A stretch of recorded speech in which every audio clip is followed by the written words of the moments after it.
आज मत्स्यलोक की रानी ने राजकुमारी को जन्म दिया था।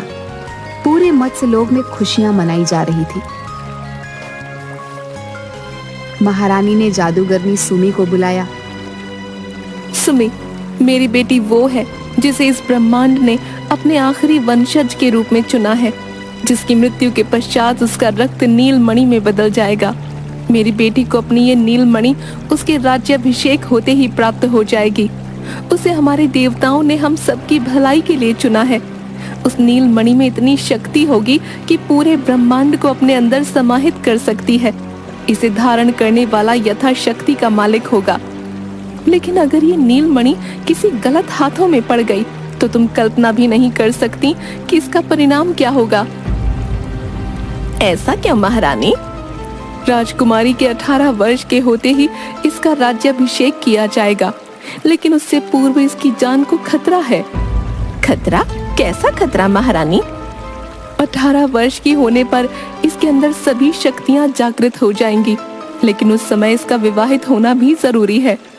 किंतु उससे पहले अगर इसके रक्त से बने नीलमणि को जादूगर कपाली ने अपनी जादुई छड़ी में लगा लिया तो फिर ये राज्य समाप्त हो जाएगा और वो दुष्ट सबको गुलाम बना लेगा।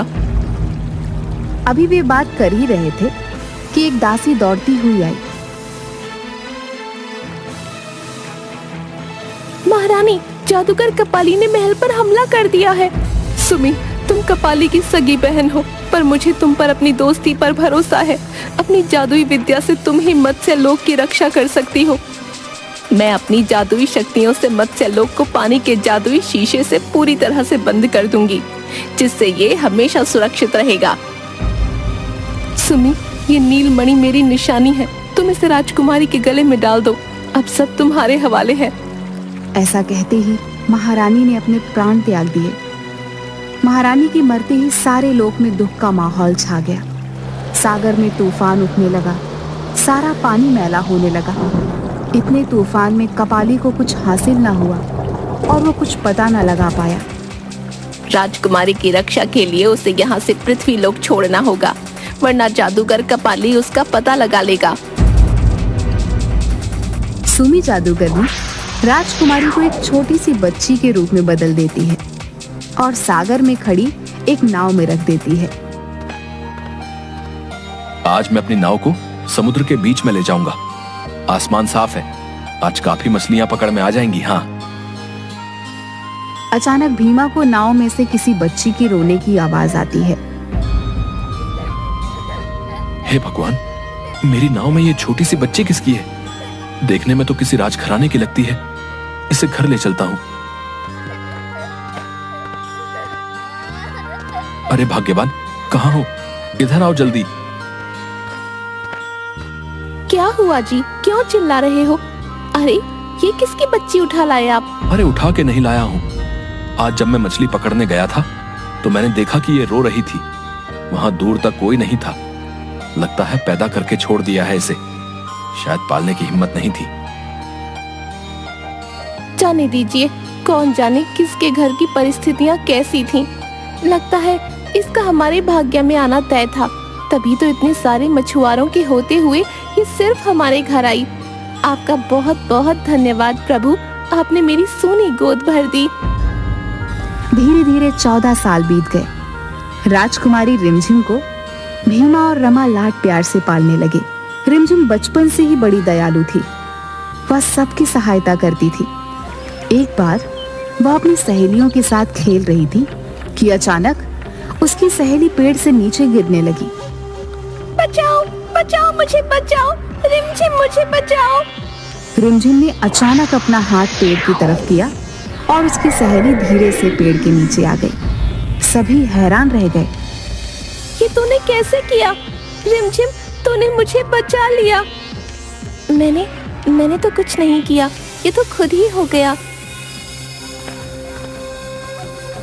ऐसे ही अब अक्सर जब भी कोई मुसीबत में होता और रिमझिम को पुकारता, वो तुरंत उसकी मदद कर देती, क्योंकि उम्र के साथ ही उसकी शक्तियां भी बढ़ रही थी। नहीं बाबा, आज मत जाओ। आज सागर में भयानक तूफान आने वाला है। अरे पगली, आसमान तो पूरा साफ है। कुछ भी कहती रहती है। चलो भाइयों चलो। ठीक है बाबा, अगर मेरी बात नहीं मानते तो वादा करो तूफान आने पर मुझे जरूर पुकारोगे। तो ये बात ठीक है मेरी प्यारी बिटिया रानी, मैं तुझे जरूर पुकारूंगा। बाकी मछुआरों के साथ भीमा कुछ ही दूर गया होता है कि अचानक सागर में बड़ी बड़ी लहरें उठने लगती हैं और उनकी नाव तूफान में घिर जाती है। रिमझिम ने कहा था कि तूफान आने वाला है, हमने उसकी बात नहीं मानी। ये तूफान तो बहुत तेज है, इससे बचना मुश्किल है। आखिरी बार रिमझिम को पुकार लो। रिमझिम! रिमझिम अपने दोस्तों के साथ खेल ही रही थी कि उसके कानों में भीमा की आवाज पहुंच जाती है, जो किसी और को सुनाई ही नहीं देती। मुझे बाबा ने बुलाया है, मुझे बाबा को बचाना है।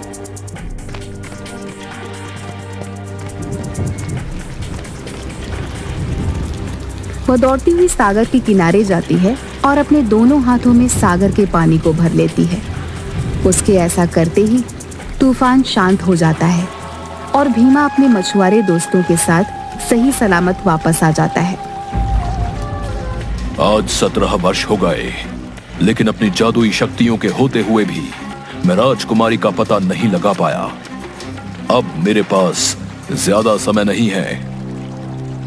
मेरी सभी जादुई शक्तियों, स्वर्गलोक, पाताल लोक, पृथ्वी लोक, हर जगह जाकर राजकुमारी का पता लगाओ। मुझे उसके 18 वर्ष के होने से पहले उसके रक्त का नील मणि चाहिए। जादूगर की छड़ी में से 3 रोशनी निकलने लगती है और एक बड़ी चील का रूप लेकर धरती की तरफ उड़ जाती है, एक उल्लू का रूप लेकर स्वर्गलोक की तरफ जाती है और एक नाग का रूप लेकर पाताल लोक की तरफ। 17 वर्ष बीत गए। मैंने राजकुमारी को पृथ्वी लोक में भेज दिया, लेकिन मैं स्वयं नहीं जानती राजकुमारी कैसी है और किस हाल में है। समय कम है, कपाली ने अपने सेवकों को राजकुमारी का पता लगाने भेज दिया होगा। कपाली के राजकुमारी तक पहुंचने से पहले ही हमें राजकुमारी का राज्याभिषेक करना होगा, वरना कपाली पूरी पृथ्वी को गुलाम बना लेगा। सुमी रूप बदलकर पृथ्वी लोक पर राजकुमारी को ढूंढने निकल पड़ती है।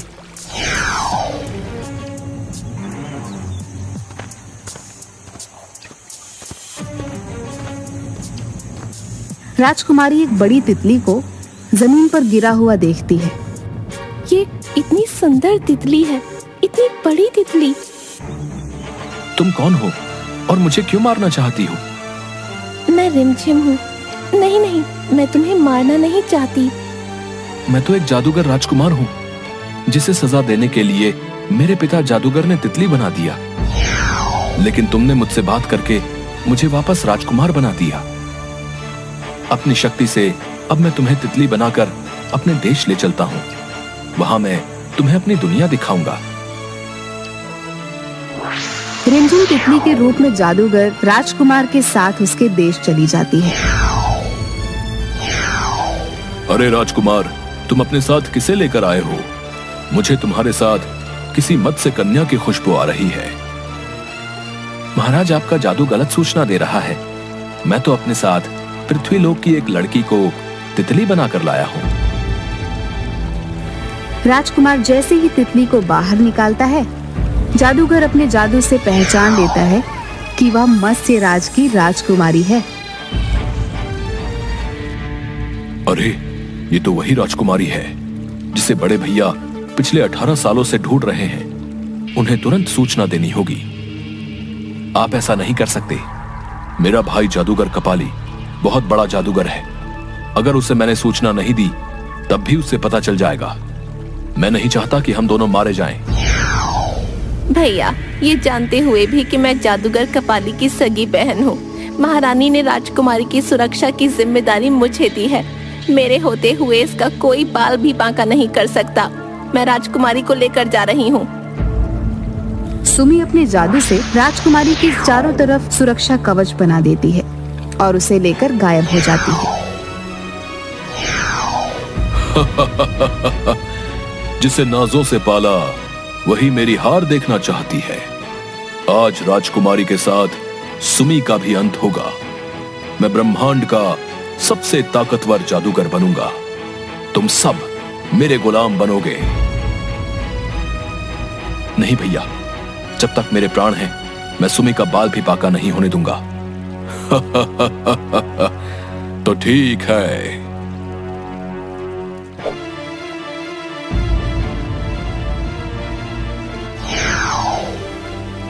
पिताजी, जब तक आपकी मौत का बदला नहीं ले लेता, तब तक मैं चैन की सांस नहीं लूंगा। मुझे आपकी सौगंध।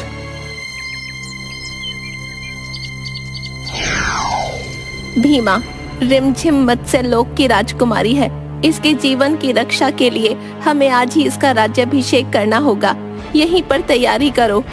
तभी राजकुमार भी अपनी सेना के साथ वहां पहुंच जाता है और सुमी से कहता है, बुआ जी, जादूगर कपाली ने पिताजी का वध कर दिया है। मुझे आपका साथ चाहिए। मैं उन्हें छोड़ूंगा नहीं। सभी लोग जल्दी जल्दी राज्याभिषेक की तैयारी करने लगते हैं और जैसे ही राज्याभिषेक का समय आता है, अचानक चारों तरफ अंधेरा छा जाता है। मैं आ गया। देखता हूँ मुझे सर्वशक्तिशाली बनने से कैसे रोकोगी। राजकुमार, राजकुमारी के सर पर मुकुट रख दो। तुम भूल गई सुमी, केवल मुकुट रखने से कुछ नहीं होगा। राजकुमारी के अंदर सभी शक्तियों को जागृत करने के लिए उसका विवाहित होना भी जरूरी है। तुम्हारा काला जादू तुम्हें बर्बाद कर देगा भैया।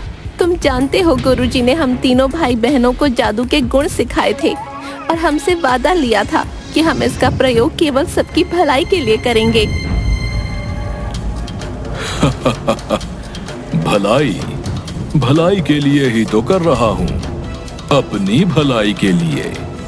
अपने जादू से मैं एक असुर सेना की रचना करूंगा और सारे ब्रह्मांड का राजा बनूंगा।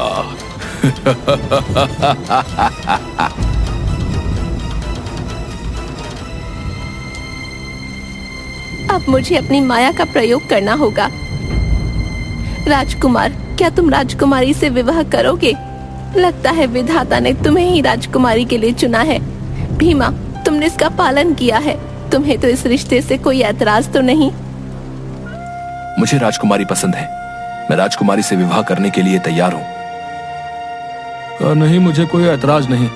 आप बस मेरी बेटी के प्राणों की रक्षा कीजिए।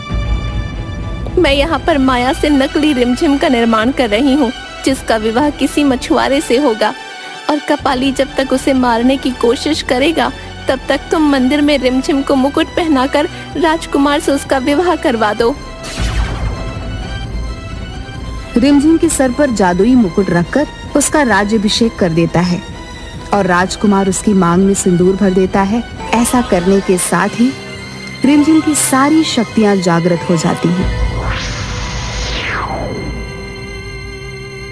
सुमी, तूने झूठे माया जाल में फंसाकर राजकुमारी का राज्याभिषेक कर दिया। अब तू नहीं बचेगी। देखता हूं उस मायावी कन्या से विवाह कौन करता है। रुक जाओ जादूगर, बहुत हो चुका। तुम मेरे रक्त से नीलमणि को प्राप्त करना चाहते थे ना? मैं तुम्हारी सारी शक्तियाँ जादूगरनी सुमी को देती हूँ।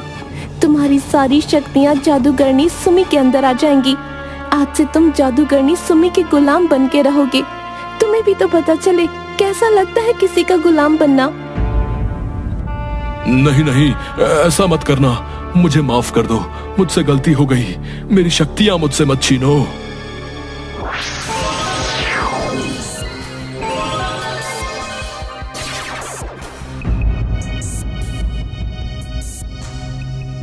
सुमी, मत्स्य लोक की अमानत को बचाने के लिए ये आपका उपहार है। इसकी सभी शक्तियाँ आपकी हुई। प्यारी रिमझिम, तुझसे विदाई का समय आ गया है। माता पिता के रूप में हमने तेरा विवाह अपने हाथों से कर दिया। जा बेटी जा, अब तू अपने कर्तव्य निभा। माँ, पिताजी, मैं जिंदगी में आपको कभी भूल नहीं सकती।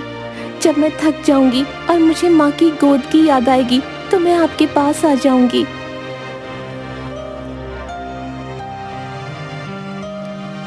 ये तेरा घर है बेटी। इसके दरवाजे हमेशा तेरे लिए खुले हैं। रिमझिम मछुआरों की बस्ती से विदा होकर मत्स्य लोक चली जाती है और सब लोग खुशी खुशी रहने लगते हैं।